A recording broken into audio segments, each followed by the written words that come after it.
So, I don't know you very well, but I do kind of know you because you've been active in the Discord and you've posted some questions in ioStux.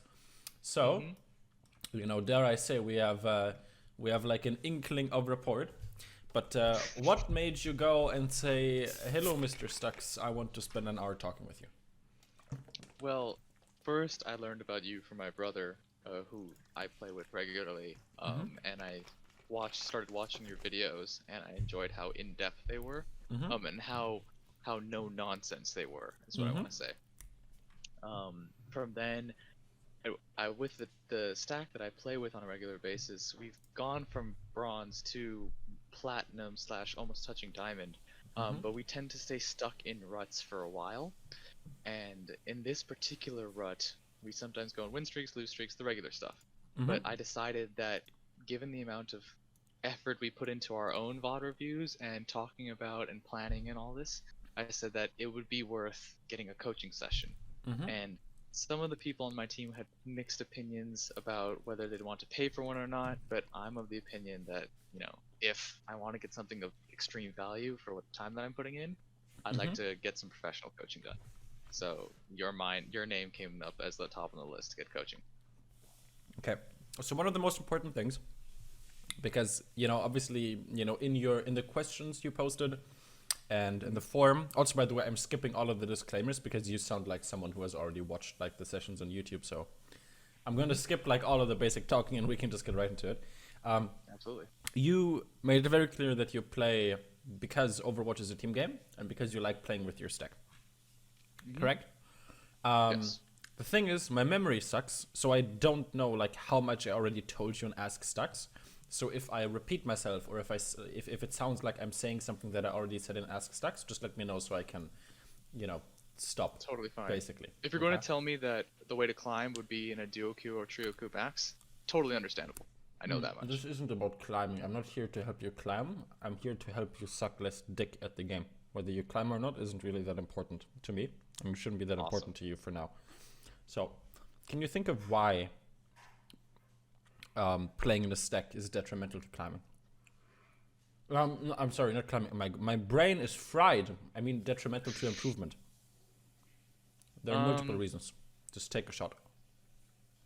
well, one of the reasons I was thinking about is if I'm making mistakes, but my teammates know about my mistakes or are conscious of them, they'll tend to cover for me, and I tend to be able to get away with things that I wouldn't get away with people who don't know me. No, your teammates are plat.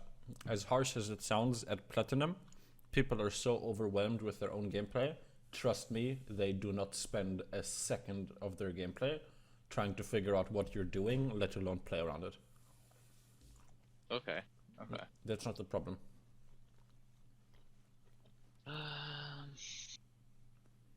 Um, I also know that on average we'd go against other teams that are going to be the same six stack and often will have a Smurf or two more in them, but I feel like that's a cop out. So I can't No, you're immediately actually think of no. anything that would let me. That's basically an argument for stacking. The fact that you could play against Smurfs, except that the argument isn't Mhm. very strong because you also play against Smurfs solo queue. Um, okay, well, let me finish this bite of salami. It's really good. That's fine. Okay, so basically, in how are you going to improve faster? If I put you into a top 500 scrim every single day for 6 hours, or if I put you into a bronze scrim every day for 6 hours. Top 500 scrim Obviously, every day. because the challenge is higher, Yep. isn't it? That's how Mhm. we improve when we're being pushed to our limits. Now, arguably, in a top 500 scrim, you'd get shit on so hard that the amount of demotivation that's going to cause you is probably going to cause a net loss in skill. But yeah, assuming that you had the mental fortitude of a brick wall, yes, that would be the fastest way to improve. If you could convince that many top 500 players to waste their time with you. But when you play in a six stack, you're locking your skill level to that six stack. The way that solo queue works is that as you start to perform better, your hidden MMR always adjusts quicker than your skill rating. Which means that Oh. your MMR is very volatile. It's very sensitive. whereas your SR is a much more stable metric, right? So you can, like, on a single day, right? So you're in high platinum, right? On a single day, you can bounce between diamond MMR and platinum MMR without ever actually entering diamond. And the only way you can tell where your MMR is, matchmaking rating, where that is based on the opponents that you play against. Because you've probably noticed that on some shit days, after losing a few games, you start playing with or against gold players, and on your better days, you play against mostly diamond players. Maybe you've seen a couple master players thrown in. At least absolutely if you the solo diamond queue. players, yes. Especially if you solo queue. Now, if you queue in a stack, that doesn't work. Because in a stack, every player's MMR is averaged. So MMR on its own is very volatile, but you could gain a lot of MMR after a very good performance, while your teammates might not be gaining MMR, or it's actually possible to lose MMR even though you guys are winning and losing the same amount of games. So all of a sudden your MMR is just as stable as your skill rating. The reason why that sucks is because it reduces the amount of games that you get facing off more challenging opponents, which is going to hinder your improvement. And that can be a little frustrating. That actually explains a lot. Sometimes when I solo queue, I'm in an all diamond lobby. I'm the only platinum player, and I'm very confused. I mean, those are much more fun games, actually. But well, I'm glad that I could bless you with this knowledge. Amen. So that's number 1, and then number 2. I actually forgot number 2. Give me a second. Again, my brain is fried. The salami, I'm sure.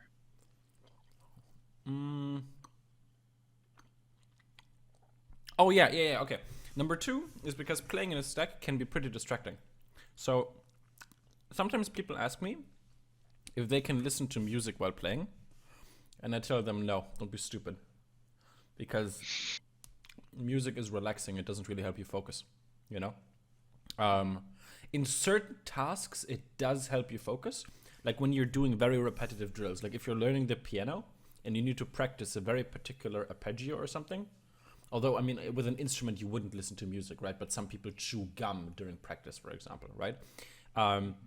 Or if you're doing, trying to shoot threes in basketball, you're just drilling those threes, you can listen to music during that, right? But for a game like Overwatch, it's not repetitive. It's very, very, it's a lot more brainy than mechanic-y, if you know what I mean, you know? Like right. throwing a hoops lot of active is awareness needs to exactly go on. like throwing hoops is very mindless, you know. You don't really need to analyze every single throw. You just do it until it becomes easy. Overwatch doesn't work that way, Yes. because you need to think a lot about what you're going to do next. You have very little time in between team fights, very little time to plan your next move, and especially during a team fight, you know, if you kill a target or something, you immediately need to know where to go next. And if you're listening to music, that can be a distraction. What can also be a distraction is playing with friends. Now, it's not a distraction if you're playing with a limited amount of friends and you are very confident that their mindset is similar to yours.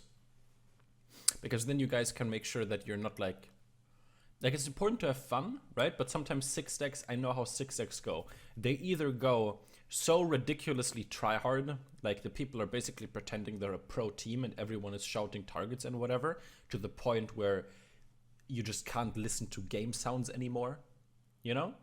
Or it just turns into a huge shit show where people are just talking about their personal life. Neither of which is super constructive. When you play right now at your rating, you just want to focus on your individual play. And playing in a team has a lot of distractions that can prevent you from doing that effectively. Okay?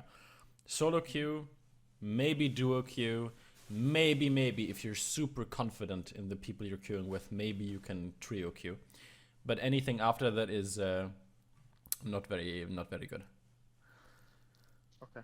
Any questions about anything we've talked about in the past 15 minutes? No, I don't think so. I just got myself an alternate account so I can solo queue on that, and I can keep my other account to play with my friends. So I think everything here helps me. Okay. Ultimately, it's up to you, because you know what my piece of advice to you is going to be. you shouldn't play with the team at all until you reach a skill level where the benefits of being on a team outweigh the cons. And that doesn't start to happen until at least around mid-masters, if not even higher. Like for most of my clients, I don't really recommend them join a team until they push into top 500 at least once. Okay. But ultimately, you spend $60 on this game, or 30 or 20, I don't know. You should do whatever is fun for you. But if it's just about improvement, then I want you to have that dread inside your head every single time you stack, where you're like, okay, you know, this is pretty fun, but I also know that this isn't the most effective use of my time when it comes to improvement. As long as that dread exists in your mind, I am content. Yeah, I understand. Okay. Having played competitive Rocket League, I think it comes a bit to the same point. The time I spend training and playing my list by myself often is better than whichever friends I'm playing with currently. Yeah. And trust me, I had that point as well when I played Overwatch. At the start, I actually joined a team with a friend. I didn't stay on that team very long. Okay, so here's another thing. I asked you what your main goal is, and you said hit diamond is all really. That is so pathetic. Hit So, diamond is all, comma, space, really, full stop. What is that? Well, it's more about the fact that like I've hit 2956 in my SR, and I can't seem to just break into diamond. And my hope is with this coaching is to break into diamond. After that, I don't think I will care as much about improvement because I'm actually beginning to apply to like other colleges for PhD work and stuff, and I might have a lot of focus that I need to do on other things. So I would like to get this goal out of the way of just being better than the average Overwatch player, I think, and then I would be content. Have you ever watched the movie American Pie? No, I've never. Do you know what it's about? Absolutely not. Never even heard it. Bless your soul. Okay. I need to think of a different analogy. Some of my friends believe I am negligent in my pop culture references. So. It's okay. It's okay. The point that I'm trying to make is that setting a goal with the deadline for the sake of just reaching that goal before a big life transition is kind of pepega. You should not spend your time trying to improve at something when that thing is like temporary. You know, because you're going to, first of all, you're going to pressure yourself a lot because the closer you get to the college time, the more stressed you're going to be about reaching your goal. And also, if you won't actually have that much time to play, what's the point in earning that rating? Because the reason why, the only valid reason to climb in this game is in order to take part in higher level competition. Okay? People who want to climb because of ranked awards aren't going to climb. People who climb because they want to make their friends jealous aren't going to climb. People who climb because they have an inferiority complex and they feel like this is the only way they can prove to themselves that they're not a waste of space aren't going to climb. The only people who climb are people who are basically, you know, low-key kind of addicted to the game and they want to shit on better and better players. They want to, you know, see what it's like to play with other people who are just as low-key addicted. Okay? And the reason I'm telling this to you is not to discourage you, because the reality is that diamond isn't really that hard of a rate. Like, I'm going to be real with you. If you just took like 2 or 3 weeks and you solo queued exclusively, you're going to hit diamond without my help. That's not really what I'm here for. Right?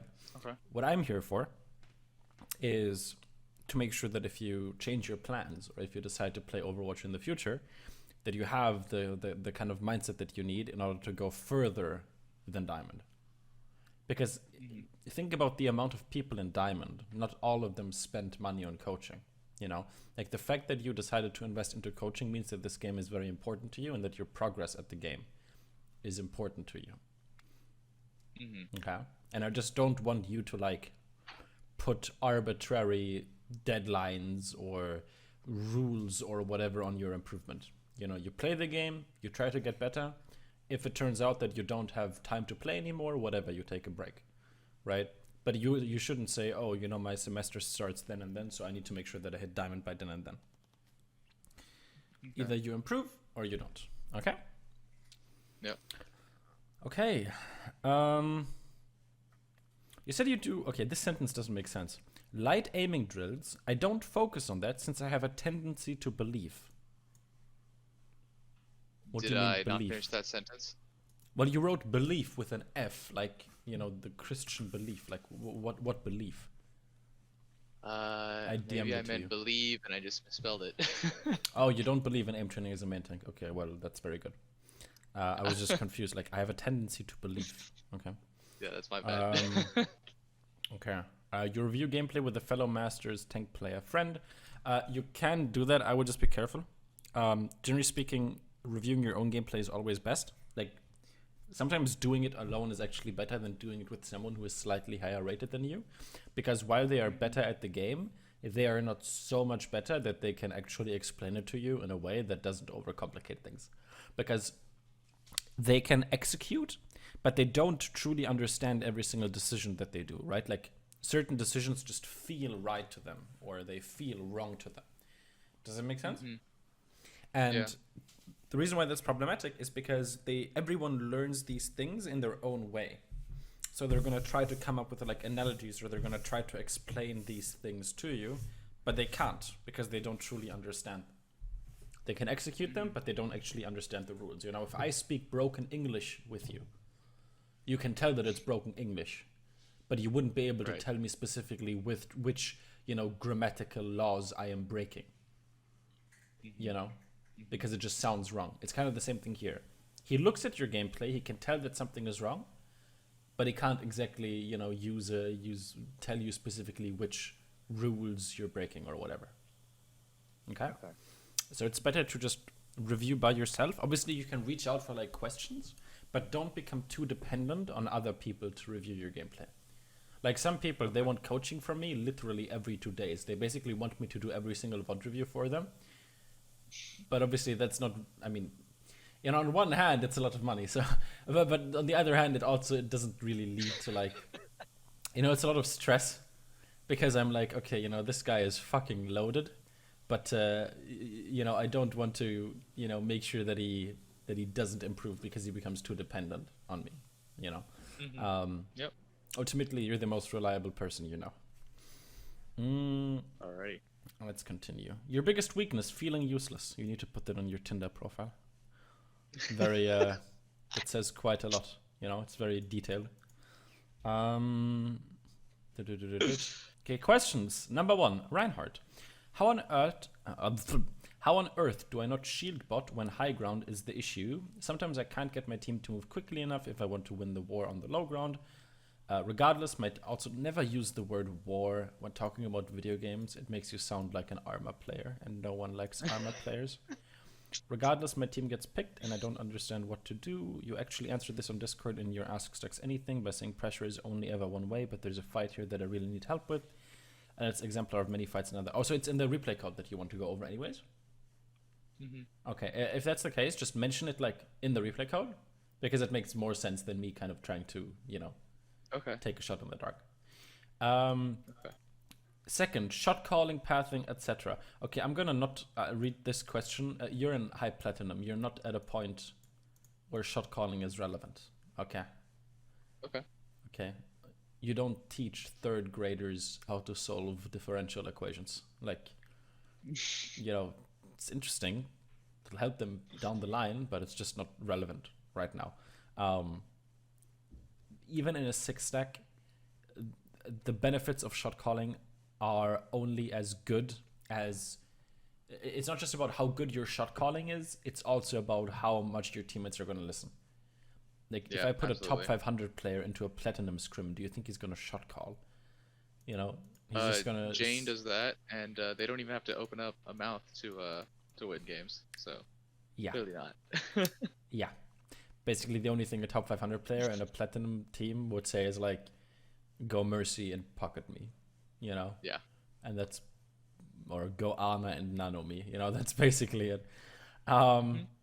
once you get to a higher rating and your teammates become a little bit more comfortable with the game and you become more comfortable with the game, then communication is obviously very important. Pins up pressure on Ryan. Very often if our team is Ryan, Zarya, Lucio, especially on Blizzard World, pins up pressure rolls off. 2 angles of attack can't protect team from both, so we just get shot in the back. Again, that's very situational on the like on the specific team fight in the VOD. So you're saying you struggle with situations where your team is kind of being pressured from 2 sides. In general, yeah, I've definitely felt like we don't know how to react or we don't know how to commit. Okay, is this on and I don't know defense how to or guide attack? Them. It's usually on defense. Okay, whenever this happens, so the thing about, I mean, you know what space is as a main tank, right? It's how much of the map you control. It's, you know, every area of the map that your teammate can stand on without dying in 2 seconds is your team's space. The more space your team has, the more freely and safely they can move around the map. Okay? Yeah. Now, as a main tank, it's your job to figure out what space you can take. And in order to take space, obviously sometimes there's free space. You know, sometimes there's just a gap between front lines and you can just press W and bam, you have more space. Or up to a certain point, of course. Sometimes it's better to hold less space if it means that you can hold the enemy team at a choke. Right? Like if you're defending Hanamura, for example, you're obviously not going to hold in front of the enemy team's spawn doors because while yes, that gives you a lot of space, it's not a very favorable position to defend. So you need to find a middle ground between having good space and being able to play around a choke or a corner. But when you notice that the enemy team is split, that weakens their front line. And that's something that as a main tank, you need to be able to recognize. So if the enemy team is pincering you, there's only 6 players on the enemy team. Right? So the correct play when you get pincered is to always play as aggressively as humanly possible. Go for, you need to realize which pincer is like weaker. You know, usually you can just look at them and then you can already kind of tell. And you just push the shit out of whichever pincer is weaker. And then they're either going to fall back and they're going to regroup, or you can just run them over and get a numbers advantage. But what you can't do when you get pincered is just stand around waiting for something to happen. That's definitely my problem. I think I need that's to be the point behind really hard. pincering. Pincering basically forces the enemy team into doing something. And the reason why it's good is because the defending team doesn't really want to do anything. Yeah, so you've said that before on other pincering videos. is how an attacking team can force a defensive team to play more aggressive.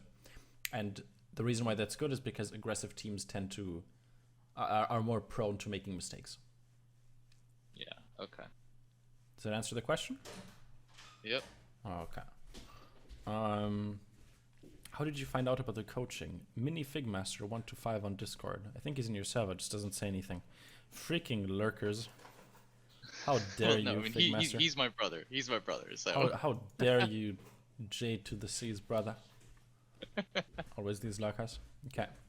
Please put on any additional info here. Okay, you wrote down your autobiography. In general, I think I have what it takes to be a diamond tank. Can you elaborate? What constitutes someone who doesn't have what it takes to be a diamond tank? Like, what do you like? You said you have what it takes. What do you have? In my mind, it's a constant like active awareness about enemies' ultimates, enemies' cooldowns. Some of this space tracking and understanding when to commit and when to so back you're off. talking about like specific skills. So you're basically saying you have like the skills necessary, but for some reason you're just not quite there yet. Yeah, like I want to say that I don't go on autopilot, which I see some of my friends that are lower ranking do. Okay. And I tend to not. So you feel very conscious like about your gameplay, like you understand what you're doing basically, but it's just not quite. It's not like you're lost.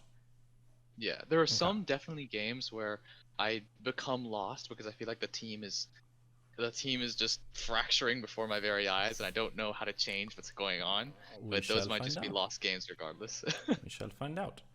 I think I have what it takes to be a diamond tank, and I thought I was doing a really good job of analyzing and giving us a path to victory. Oh, that sounds concerning. Analyzing and giving us a path to victory. Okay. You might want to excuse the language. I have a tendency to talk like this just in general, so... You need to write game manuals. I do know that I made some mistakes, but still, this is one of the best solo queue games I've felt in a while. Note that a ton of my hours come from playing a 5 to 6 stack, and I've made it this far almost solely doing that. Only recently been solo queuing as of late, but usually my competitive interest in climbing has come with the team.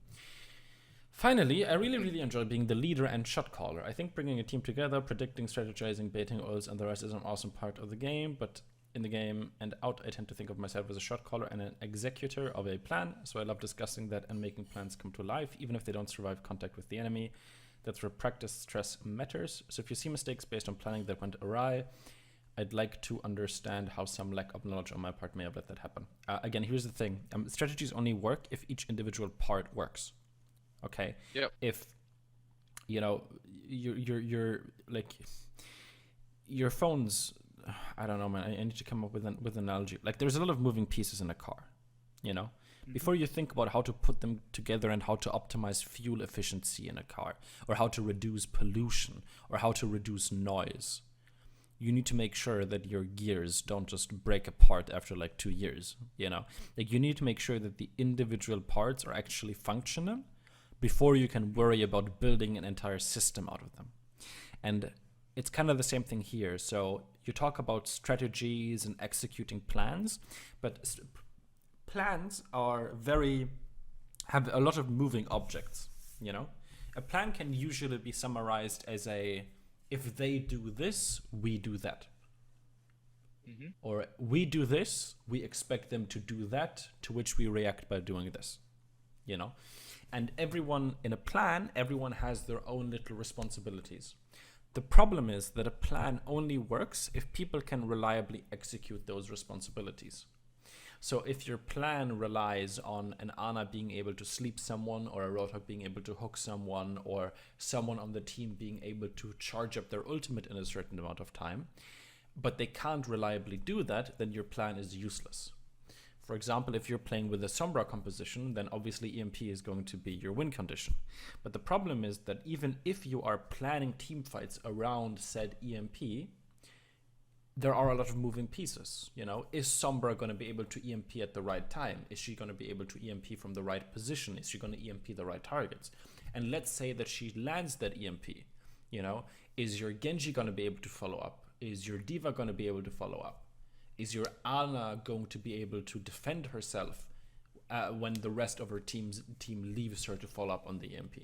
You know, because if everyone follows up on the MP, that's completely useless if your Ana gets 1v1 by Lucio in the back. Do you see what I'm trying to say? I have a specific question about that. Yeah.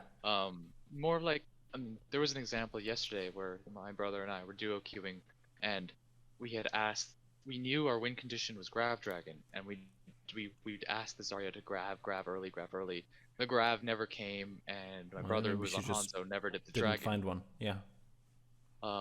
And you already know the answer to I know what question you're gonna ask, and you already know the answer. Go ahead. The answer is just well, my question is how, if that was the win condition, I know the but question. We weren't getting the win condition. Just tell me the answer. You know the answer. Just throw out the Dragon. Do it earlier. Yes. Why use? Have you ever watched The Office? I only bits and pieces. You know, like why use many word when few do trick? Do you know that meme? No, I don't. Oh my god, who the fuck am I talking to?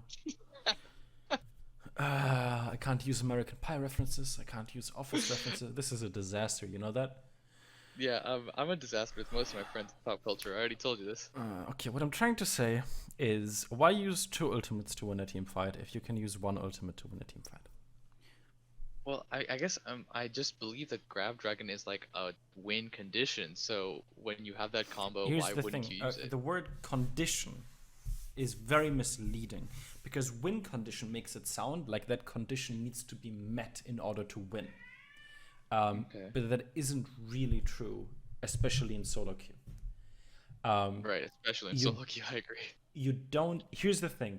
For one, you're putting a lot of pressure on the Zarya, because she might feel like she needs to rush her dragon so the Hanzo doesn't have to wait around. Or she might feel pressured into landing a Grav on a lot of targets, because she's worried that if she solo grabs the enemy Ana, that, you know, you're going to use, or your friend is going to use Dragon on that, and then you guys use Grav Dragon on one target. right? So it makes it using or calling that combo makes it significantly harder for the Zarya because she needs to think about a lot more. She needs to make sure that she constantly needs to check where your Hanzo is playing, you know?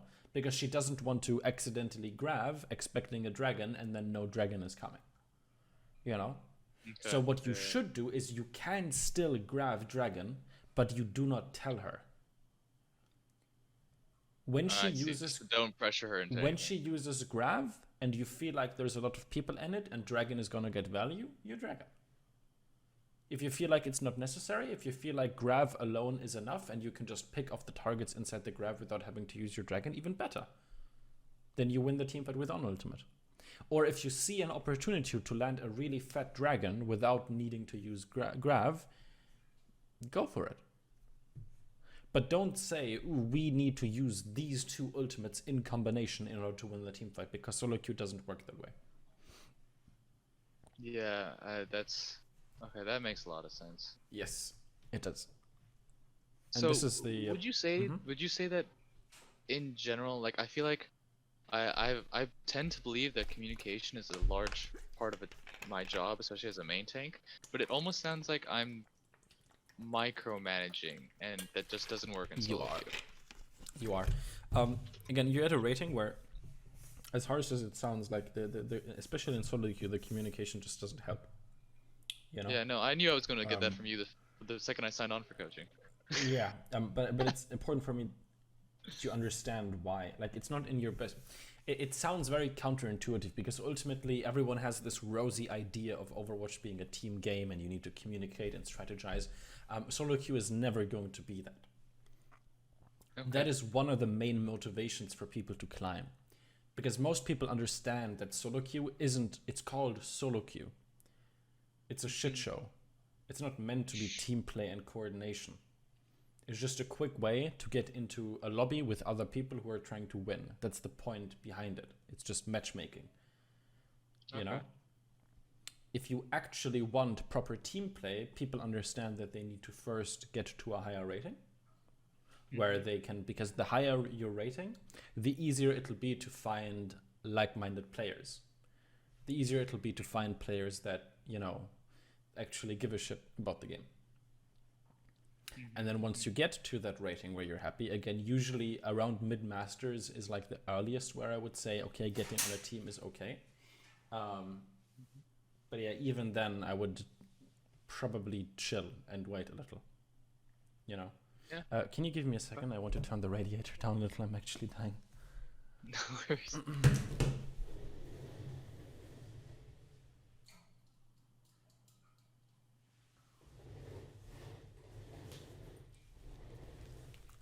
Okay, there we go. Heat stroke averted. But yeah, solo queue is solo queue. It's basically just kind of the tutorial. You're not playing real Overwatch. Solo queue isn't real Overwatch. And if you want to play real Overwatch, then you kind of need to, you know... It's how people always say that being an adult is like a lot of fun and school is kind of a chore. Like, yes, you know, like in school you need to learn about geography and you know, the electoral college or some shit, even though you want to become a physicist when you grow up and you're like, why the heck am I learning this? You know, my physics teacher, actually, he told me something that has stuck with me ever since, you know, because I wasn't into physics, you know? So I asked him, you know, why am I learning this? You know, I'm into computer science. I want to become a programmer one day, Mr. Teacher. Why the fuck am I learning about Newton's laws? You know?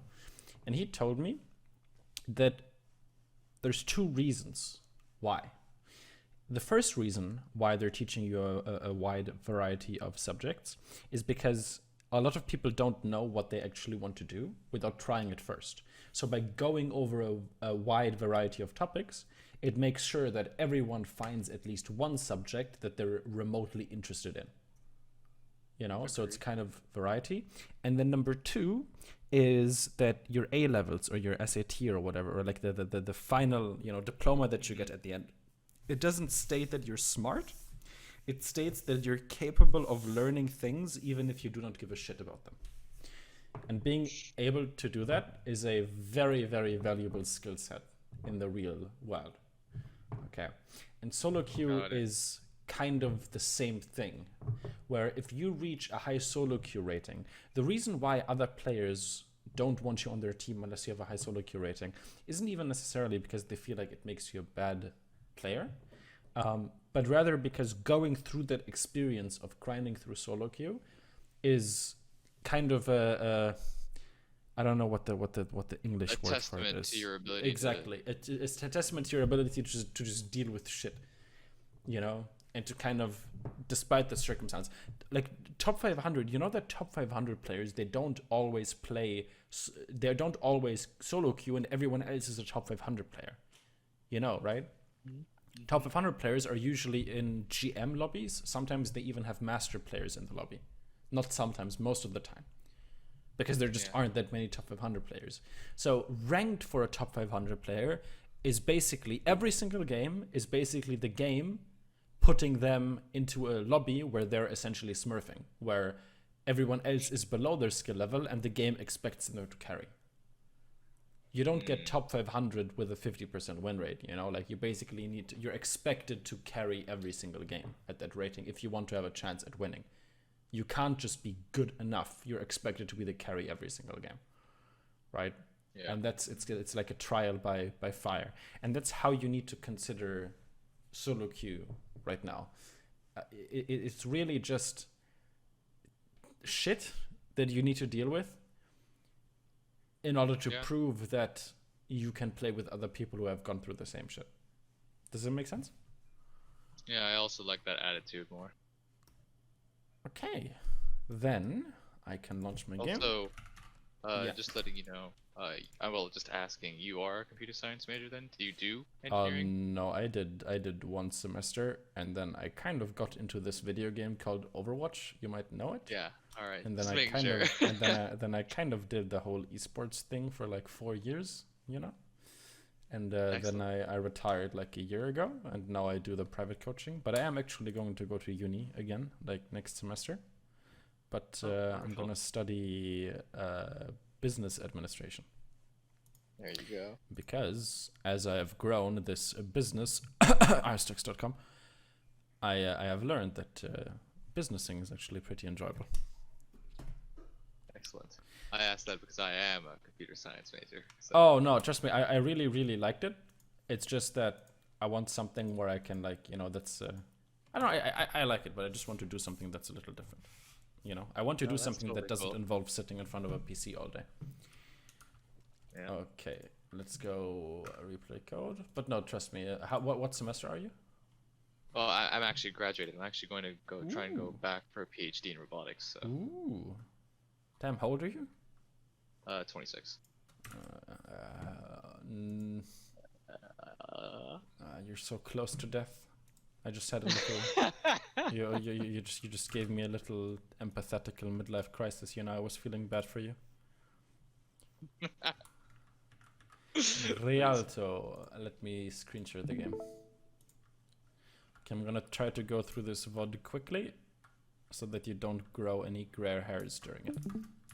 I've already got one in my beard, don't worry. That's depressing, but also kind of impressive. Okay, I'm assuming you are J to the C. So is this a stack? No, this is a solo queue. Ah, thank God. Okay. My day is not ruined. I did not want to give you one of my stack games. Thank God. Okay, you can see the game? Yeah, absolutely. Let's look at some Reinhardting. Let's look at some Reinhardting. Your team comp looks very reasonable, so this is exciting.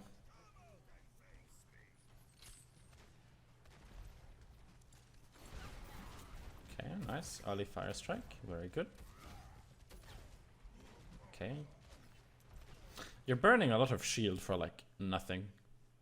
Like your shield is already down 400 HP. You didn't really block anything super relevant. Like the enemy team is letting you push the card for free. Just try to save as many resources as you can until the fight actually starts. Like don't think of your shield. I just don't think I was expecting like no pressure. Oh, that's the thing. Don't expect anything. Wait until the enemy team shows it to you.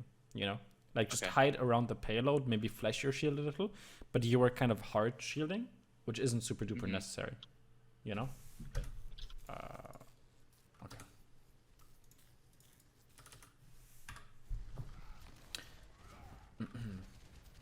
Because yeah, like even right here, like try to really minimize the amount of shield that you lose until you go to the payload, until the enemy team reaches the payload.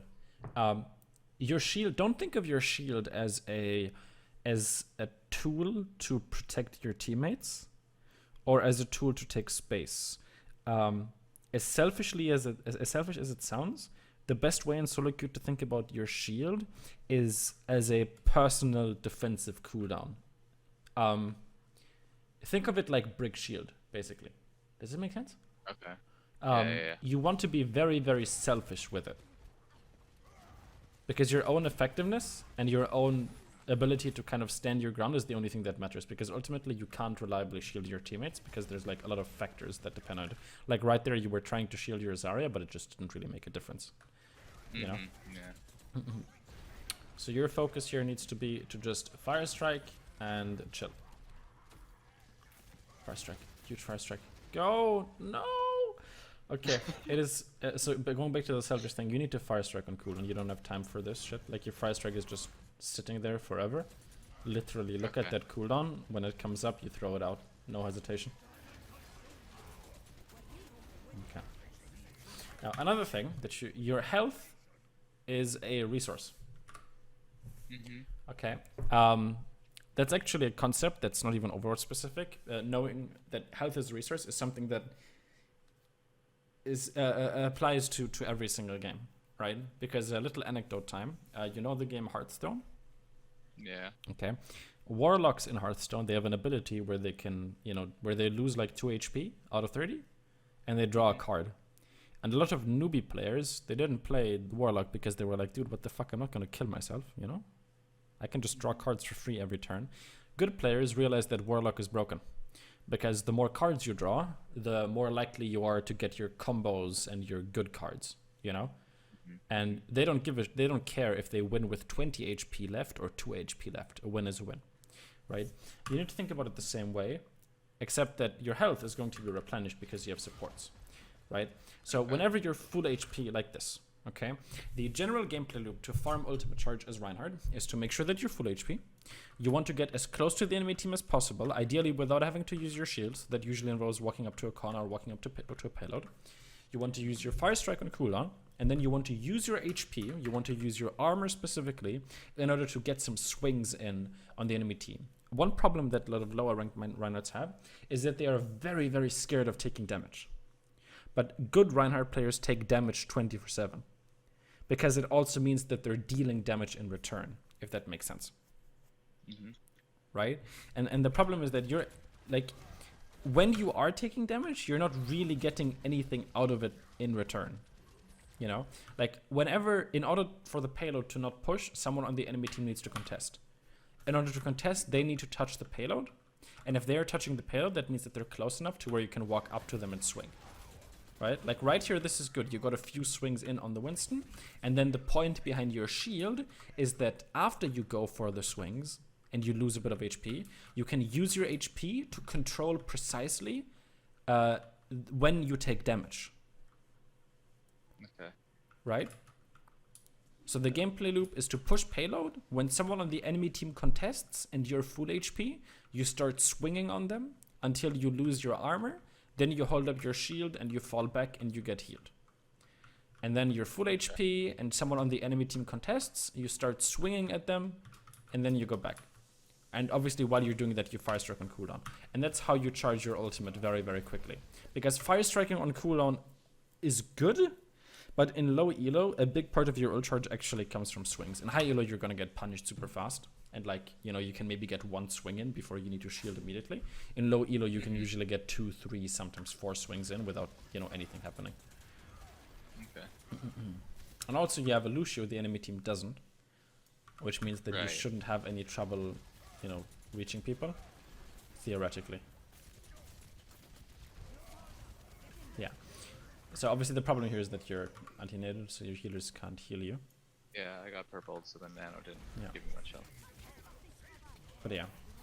The problem is that you took a lot of damage there. Like once you lose your armor, you really just need to give your healers some time to heal you back up. because otherwise you're Okay. taking away so many resources from the rest of your team. Basically, try to. I tend to think about half HP, but if it's armor, No, then no, I no. need It, to it, be it really more is about. respective. It really is about armor. Yeah. Okay. Basically, you want your healers to literally only heal armor if at all possible. Okay. But yeah, right here, for example, you want to see if so when you have HP, wait for the enemy team to contest. Right. Like, the enemy Winston is actually walking away from the payload, you know, like he's not actually on the payload, which is awkward for you because you're not reaching him, you know? Yeah. Right now, the enemy team is letting you push. Wait until they contest, and then start swinging on them, because otherwise you're chasing after them like this, and this makes you very vulnerable compared to the Winston standing here and you're standing here. You just want to get them off card. This is how you, like, this is the dilemma that the defending team faces, you know? They want to contest the payload, but they know that that puts them within range of you. That's why the objective exists. If Overwatch didn't have an objective, then characters like Reinhardt would never be able to swing at anyone. Okay. So Okay, then, and- a question. Yes. When as Reinhardt would you walk away from payload in order to take more space? That's very, very map specific. Basically, Okay, you it's do back- it so at it's like times when there's a where choke or you, something? yeah, exactly. It's when you want to secure a specific choke. So the most obvious example that could come to mind is when you're playing, say, King's Row, and you capture the first point on attack. A lot of teams are going to push up to the library. Yes, that's You know? exactly what I think about. That's an example where you want to push up. So you push up for advantageous positioning. Okay. Because even then, like, the enemy team has to come to you, you know? You just want to make This sure next that section is very awkward. you want to go away from the payload if you need to establish the point of engagement to be somewhere that's advantageous for you, basically. As a main tank, you control where fights happen. But I see, this is good. Like, when the enemy team is contesting, hitting these swings is very easy. And that's how you get your ultimate. Okay? Now, the problem is, you keep swinging after you already have your ultimate. As soon as you get your ultimate, right here, you stop swinging. Now your mindset needs to change to landing thick shatters. Okay? Okay. You want to make sure that your team can stabilize, because a healthy team is a team that can follow up on your shatter. If half your team is dead, your shatter is going to be useless. Right? And if you're this low HP, it's very annoying for your teammates as well. Because, you know, the healing that goes into you, maybe they could have gone into the Hanzo, who knows, right? And it also means that you're not thinking about the enemy team and your shatter. There's a lot of people right here that you need to look at, right? So you have your shatter, but it doesn't, you know, you don't actually get an opportunity to use it. I have no idea how you guys won this team fight, by the way, or you didn't die. I actually thought I died there too. When you have your shatter, you need to be under the assumption that you can charge your shatter very quickly, which means that you want to get rid of it as quickly as you can. Okay. Okay. Right. Yeah. That's one thing I've been trying to do is use my shatter just as soon as I get it or very quickly. But I don't think I'm good at that yet because I end up getting it blocked very fast. Well, there you go. The only way to get better at using shatter is by using shatter. I try to you- imagine how Flats just churns out shatters sometimes, but Well, yeah, I mean, that's how you get better, because that's what solo queue is for. Solo queue is the proving ground. It's just where you know, screw around and go for highlights. It's not really try hard. so Right here, I know what you're gonna ask. You're doing everything fine. All you need to do is just sit on payload and be AFK. Oh, okay. If your teammates are inting, they're inting. Fuck them, not your problem. Okay. You just Yeah, stand on that payload was a very and feels you're bad, AFK. man. Yeah, like your Hanzo dying there, not your problem. He decides to go for an, like, literally all you guys need to do here is push card. If he decides to feed, oh, that was a huge shatter. I just don't understand why you didn't go for a pin? Question mark? That's a good question too. When you land a 4-man shatter, or what was it, 3-man? You know, sir, you know go what? for a pin. You know what? It's probably because I used Fire Strike just before this, and I tend to think that I want a Fire Strike swing within the 2.5 seconds rather than pin, just because Normally, yes. So You I didn't have conditioned fire strike. myself like that's a very long pin, and I didn't want to go into a long pin where the payload still okay. isn't around the corner, and I think that's what I was thinking. Okay, okay. Reasonable decision-making process. Also, this is a little over-aggressive, but this is solo queue, so it's okay. Like, do you see how the payload isn't pushing? Okay, now it's pushing because Yeah, someone said to yeah. go back. The payload is what wins the game. The payload It's back not there, even around do corner you yet. see, this shit doesn't apply any pressure. That's the problem. You want the payload is your friend. It even heals Okay. you. Not by much, but the healing isn't insignificant that the payload does. Like, fighting Right. around the payload as an attacker really gives you a pretty big advantage. And yeah, like, you literally won a team fight here, but the payload And is it what didn't make that secures much. space. You know, like, what was the Yeah. point of winning the team fight if you're back here anyways? All the way in the back.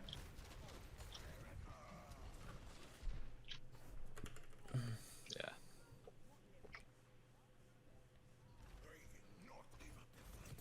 I will not give up the fight. I think this is where we struggle a little bit. Yeah, because now you don't have the payload. So now your only source of ult charge is going to be your fire strike. Because I'm you asking can't everyone really to get go close high enough. ground here, I think, right now. See, now you're trying to strategize too hard. You don't have time for this. You strategize, and while you're doing that, like, their soldier just gets a pick on your teammate. In solo I mean, queue, the you don't soldier have time to strategize. Okay. You need to constantly just pressure them. Constantly throw shit at their face.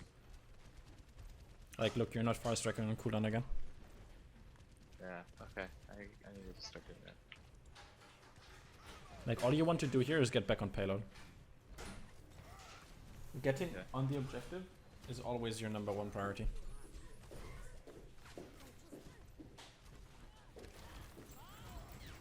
Bob, do something. Thick shutter. Let's get it. Oh, and this time you pin. I'm proud. Very nice. I realize it's a mercy, so I... Yeah, the Mercy problem object is, on like, you're payload. doing these carry plays and they're making you feel very useful. The problem is that you're always doing them too late Okay. because you don't think about it, like, in advance. You're trying to strategize and play slow and strategically, but that's not the mindset that you can have in solo queue. You play slow and strategically against enemies you need to respect, but you don't need to respect, like, these players. Oh yes, that dragon was so necessary. Heck yeah. That's an example of a situation where, like, that's kind of a throw, because the dragon could have been really useful next fight, but hey, there's 2 people in Grav who are anti-nated. Guess I'm gonna dragon. Also stop chasing after people when, like, cart needs to be pushed. Okay. Try to get the cart as far forward as you can. Ah, good.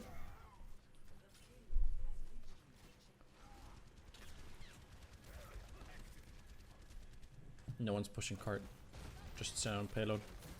There we go. See, like, this is too far. Look, you're not playing around payload, which means you're standing here and you're just holding shield and you're losing your shield. So when the payload actually does push to the corner, you won't have any resources. Okay.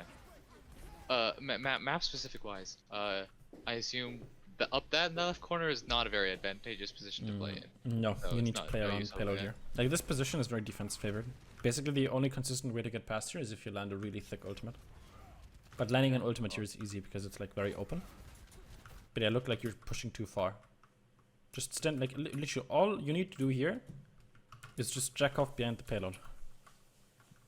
Got it. All right. Because eventually they need to contest. Like, imagine you're a defender here. Let's say you're the Roadhog. Do you really want to, like, run on the fucking payload here to contest? Right. It puts them in a very weird, awkward position. Yeah, like, if you just look at their positions, they don't really want to be here. Do you see how awkward this is for them? You can just hide behind payload and push for free. Let them burn their ultimates. Like, see, this is all you need to do. Just chillax. Let them waste their time. Let them waste their ultimates.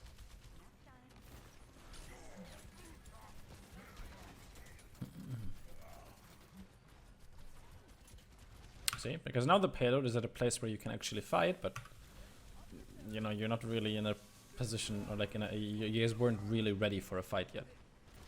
Because you guys were trying to fight beforehand. Yeah.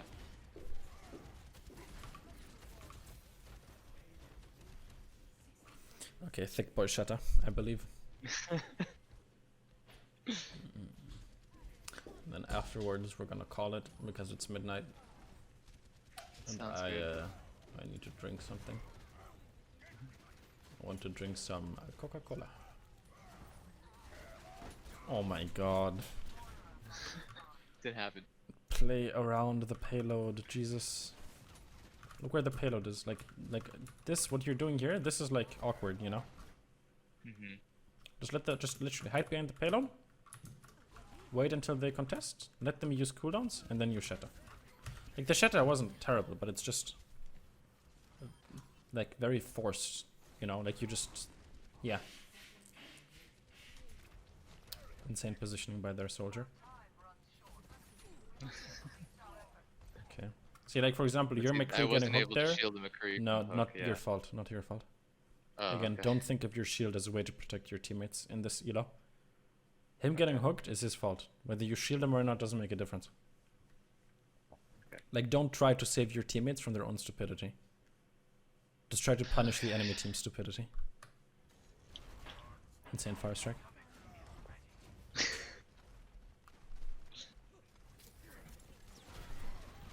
There we go, that's better. But yeah, see, this is good. Payload is being contested, you go for a few swings. I have no idea what you're swinging at. What are you doing? Okay, you need to understand that swinging is for ult charge. You don't care who you swing at. Like, look at this. Look at this, okay? Rotor contests. All you can do here is just hold down left click. 1 swing, 2 swings, 3 swings. You probably could have gotten a 4th. Okay. But like out of those like 4 swings, you hit like 1. Because you were swinging at the Mercy in the air. That ult charge is why you're swinging. You don't care about anything else. Okay. Fire strike, fire strike, fire strike. Too slow. Zarya is on the part. Don't see, like right here, you hear the soldier ultimate, you're trying to protect them. You were like trying to turn around and see if you can shield them. You don't care about that soldier ultimate. All you care about is, I am full HP, there's Zarya contesting my payload, I'm gonna smack her. Okay. See, you're turning around for the Mercy. She's not free ult charge. Go for the Zarya. Touch the people, not touch the people. Don't do that, that's illegal. Swing at the people who touch the payload. Okay.